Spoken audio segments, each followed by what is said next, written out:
તારક ચિહ્ન બોટાદ ઉનાના દેલવાડા ગામે રહેતો માનસિક અસ્વસ્થ પિતા પોતાના બાળકને લઈને નાસી ગયો હતો. ઉનાના દેલવાડા ગામે રહેતો માનસિક અસ્વસ્થ પિતા પોતાના બાળકને લઈને નાસી ગયો હતો અને બોટાદ એસટી ડેપો પહોંચ્યો હતો ત્યારે કેટલાક જાગૃત નાગરિકોને શંકા જતા પોલીસને જાણ કરી હતી. ત્યારે બોટાદ ટ્રાફિક પોલીસની સતર્કતાથી બાળકનું પરિવાર સાથે મિલન થયું છે.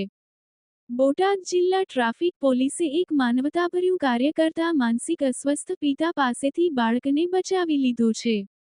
ઉના તાલુકાના દેલવાડા ગામનો એક પિતા જે માનસિક રીતે અસ્વસ્થ છે તે પોતાના પુત્રને લઈને ઘરેથી ભાગી ગયો હતો. આ પિતા પુત્ર બોટાદ એસટી ડેપો સુધી પહોંચ્યા હતા. બસ સ્ટેશન પર હાજર જાગૃત નાગરિકોને આ પિતાની વર્તણૂક શંકાસ્પદ લાગતા તેમણે તુરંત પોલીસને જાણ કરી. સૂચના મળતા જ જિલ્લા ટ્રાફિક સાહેબ રાવલ અને તેમની ટીમ ઘટના સ્થળે પહોંચી ગઈ. પોલીસે તપાસ કરતા જાણવા મળ્યું કે પિતા માનસિક બીમારીથી પીડિત છે અને પુત્રને અયોગ્ય રીતે લઈ જઈ રહ્યો છે. પોલીસે તાત્કાલિક કાર્યવાહી કરતા બાળકના પરિવારનો સંપર્ક સાધ્યો અને બાળકને સુરક્ષિત રીતે તેના પરિવારજનોને સોંપ્યો. આ સમગ્ર ઘટનામાં બોટાદ જિલ્લા ટ્રાફિક પોલીસની સતર્કતા અને ત્વરિત કાર્યવાહીને કારણે એક બાળકને તેના પરિવાર સાથે પુનર્મિલન શક્ય બન્યું. સાય રાવલે જણાવ્યું કે પોલીસની પ્રાથમિક ફરજ લોકોની સુરક્ષા અને સહાય છે જે આ કેસમાં સફળતાપૂર્વક નિભાવવામાં આવી. રિપોર્ટર વિપુલ લુહાર, ન્યૂઝ 14 બોટાદ.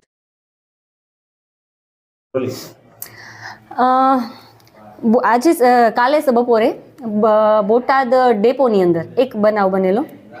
એની અંદર બોટાદ ડેપોના અમુક એસટીના કર્મચારીઓ, પછી એક ભરવાડ છે ગોવિંદભાઈ સભાડ અને એક છે જયેન્દ્રસિંહ લીંબડ કરીને, એ લોકોને એવું થોડુંક અજુગતું હોય એ પ્રકારનું એક કહેવાય વાતાવરણ જોવા મળેલું કે એક બાળક છે એ સતત રડે છે, એના ફાધર પાસે જાય છે, એના ફાધર એના બાળકથી પીછો છોડાવવા પ્રયત્ન કરે છે અને બાળક એના પિતા સાથે અસુરક્ષિત હોય, ટૂંકમાં એ રીતનું વાતાવરણ હતું.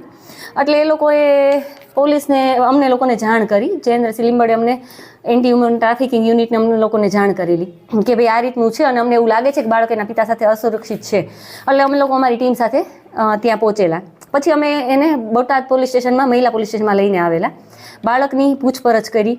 એના ઉપરથી એવું જાણવા મળ્યું કે ભાઈ, અને એ જે એનો ફાધર છે એ થોડાક તો માનસિક સ્થિતિ બરોબર ના હોય એવી લાગતા એને Botad police station, town police સ્ટેશનમાં મૂકેલા.